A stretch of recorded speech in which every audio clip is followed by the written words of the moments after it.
Hey there! I was just reading this interesting Buddhist tale about two brothers, who lived in a small village a long time ago.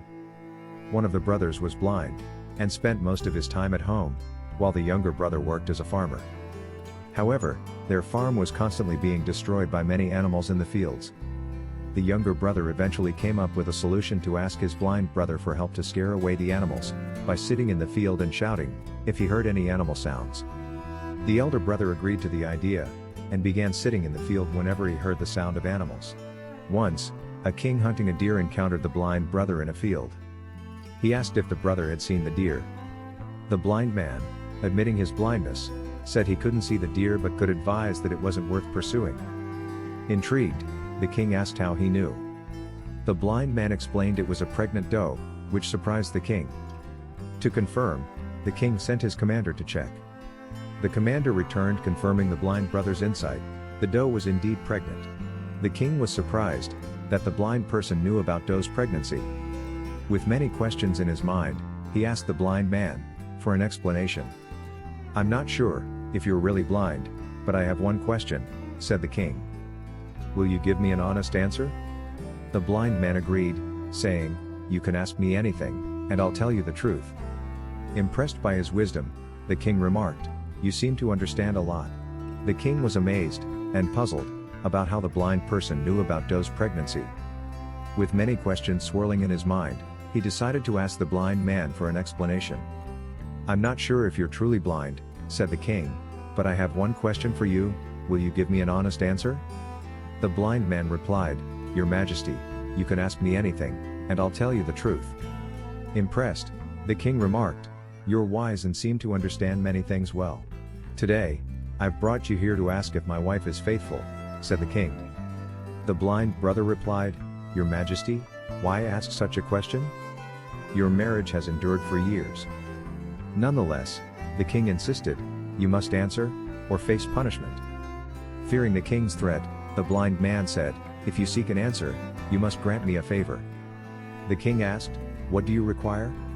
The blind man replied, "You must leave your wife alone with me in a room." At first, the king was angry, but he later accepted the request. He instructed his commander to leave the blind brother and the queen alone in a room. At that moment, the blind brother expressed a desire to touch the queen. Hearing this, the queen became furious and started beating the blind brother with all her might using her hands and feet. Afterward, the blind man somehow escaped and went to the king. The blind brother informed the king, "Your Majesty, your wife is unfaithful." Enraged, the king drew his sword and approached the queen. He then questioned her, warning that any lies would result in her execution. The king asked if she had been faithful. The queen replied, "Your Majesty, you might as well kill me, for I have not been faithful." The king was overjoyed because everything the blind brother had said was true. Upon hearing this, the king hurried to the blind brother and asked, "How did you know my wife was unfaithful?" The blind man replied, "It's simple, Your Majesty," explained the blind man. "I told your wife I wanted to touch her, and she got so angry that she beat me. She could have refused, but instead, she started hitting me, and in doing so, she touched my entire body. Now, tell me, how can such a woman be faithful?" The king acknowledged the wisdom in the blind man's words and agreed to proceed. "Answer one more question correctly, and I will release you," he said. The king then asked, "Tell me, am I truly my father's son or someone else's?" The blind brother replied, "Your Majesty, why trouble yourself with this question?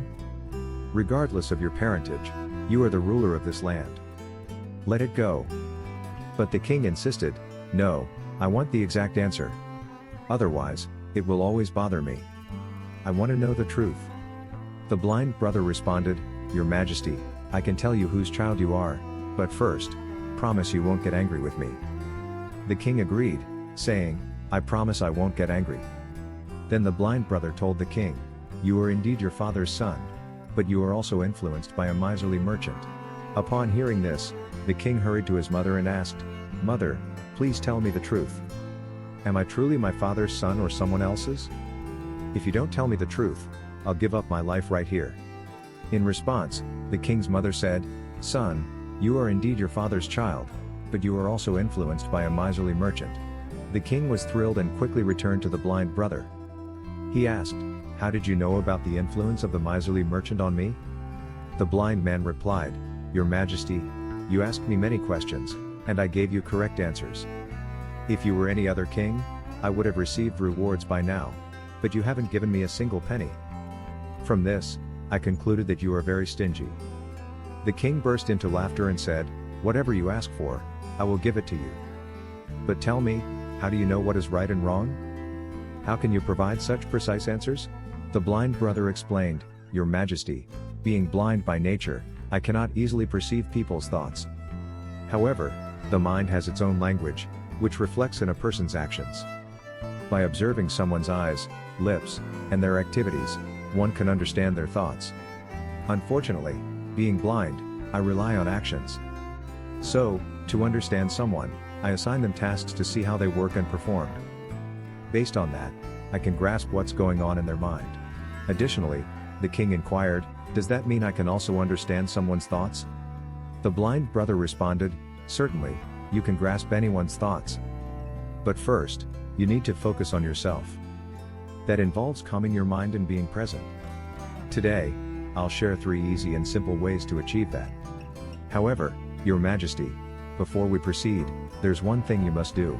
To understand others' thoughts, we need to focus our minds and be present. When we're in the present, we can connect with their thoughts because they're also in the present moment. If we dwell on past events, we won't grasp what others are thinking now. So, to understand anyone's thoughts, we must focus our minds and stay present. Next, the blind brother informed the king, Your Majesty, I'll share 3 simple ways for you to understand anyone's thoughts easily. Then, he explained, the first method is to focus on the eyes.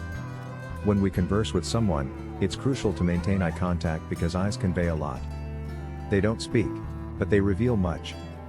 By learning to interpret the signals in a person's eyes, we can discern their thoughts and intentions. I'm blind, unable to see for myself, but I acquired this skill from the revered Gautam Buddha many years ago. He was my teacher and mentor. In the past, when I had sight, I could understand people's thoughts just by observing their eyes. So, if you also wish to understand others' thoughts, pay close attention to their eyes, observe their gaze, where they look, and in what direction. If their eyes wander while you're talking to them, it suggests they're seeking an escape from the conversation, and someone might be lying. Avoiding direct eye contact may indicate fear of their lie being uncovered. To know if someone is honest and interested, observe their eyes. If their eyes stay fixed on you without moving, they're likely genuine and eager to talk. Also, watch how their eyebrows move. If they furrow while looking away, they may be deep in thought or concerned about something else. But if their eyebrows rise and their eyes widen, they might be surprised or intrigued by what you're saying. Additionally, notice the size of their pupils, the black part of the eye. If their pupils dilate, it means they like you or what you're saying, they're excited or happy. If their pupils shrink, it indicates they're uncomfortable or angry, not liking what you're saying. Also, check the color of their eyes. The white part is called the sclera.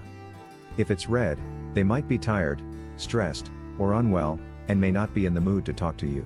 I remember meeting a weary traveler once. As we spoke, his eyes kept darting around, never meeting mine.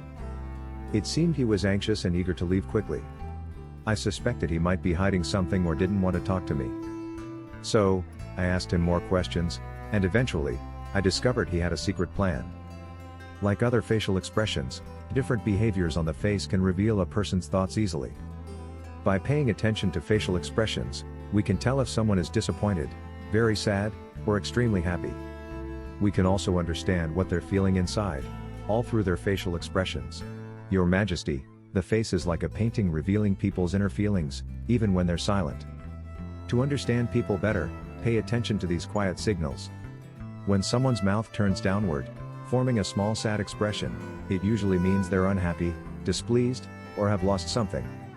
You can also tell by their eyes and body language if they're feeling down. Conversely, a genuine, broad smile that reaches the eyes and cheeks signifies happiness, friendliness, and kindness. The eyes play a vital role here. When they squint slightly and sparkle, you can be confident the smile is sincere. Also, observe the area between a person's eyebrows. If the skin there wrinkles deeper and tighter, it often indicates confusion, deep thought, or trying to understand something new or difficult. The mouth can also reveal a lot. A closed and tight mouth might indicate disagreement, dislike, or a reluctance to talk. Conversely, an open and relaxed mouth suggests openness, comfort, and readiness to converse. As you become more adept at recognizing and interpreting these facial cues, you'll gain insight into people's thoughts and feelings, whether they express them verbally or not. Their faces will reveal what's in their hearts, whether they speak their mind or stay silent. Your Majesty, let me share a story. Once, a sad person sought my help, pretending not to care. Yet, I noticed a small line on their forehead, indicating they had a problem. I urged them to share, and they did. Afterward, with a genuine smile that reached their eyes, they felt better. A real smile denotes happiness and kindness, while a frown lowers the eyebrows, signaling worry or confusion. Eyebrows rise in surprise or curiosity. By observing their face, you can discern their feelings. Continuing, the blind brother informed the king about the third method. Your Majesty, there's also a third language: gestures and body language. To grasp someone's thoughts, we must comprehend their hand movements and body language. When people speak, they often use gestures along with words, and their body language is crucial in expressing their thoughts. Your Majesty, the body and the hands can say a lot of things without words. It is like a secret way of talking, where you can see what people want and feel by the small things they do think about. When someone taps their fingers fast while they are talking to you and fingers make a quick sound on something, it may mean they are bored, in a hurry, or want to end the talk soon. I recall a time when someone wanted to sell me something, and they made a nervous gesture. I sensed their unease, so I negotiated a better price, which surprised them. Similarly, when someone crosses their arms, it might indicate they're not receptive to you or what you're saying. They're keeping their thoughts guarded. It's like they're building a wall to protect their thoughts and feelings. Recognizing this sign, you can approach them kindly and cautiously, making them feel more at ease. When someone leans forward, it suggests they're interested in you or what you're saying. They're listening attentively, indicating their curiosity and desire to learn more. This body movement indicates they're keen to listen, comprehend, and absorb what you're saying. Once, I encountered a wise teacher who demonstrated this. He remained composed but leaned in with interest, indicating his desire to learn more about the topic. Sometimes, individuals who frequently touch their faces while conversing can provide insight into their thoughts. It often signifies worry, deep thought, or the emergence of a significant idea. These subtle gestures offer a glimpse into their mind and heart. To become adept at understanding others through their body language and hand movements, one must be patient, observe attentively, and appreciate the details. These subtle yet significant signs, like a silent book, reveal the hidden feelings and thoughts of a person, enabling better connection with them. By paying attention to these three methods and interpreting them accurately, we can swiftly understand what's on someone's mind, how much they're focusing on our words, and what's happening internally.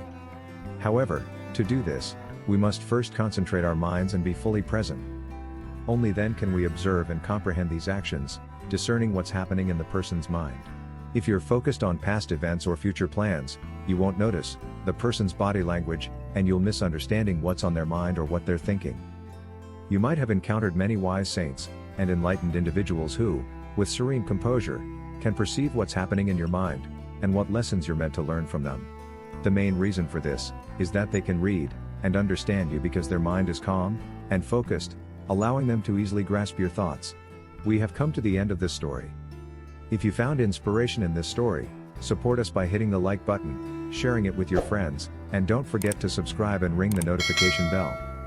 Your engagement fuels our journey. Thank you for walking this path of wisdom and enlightenment with us. See you in the next video.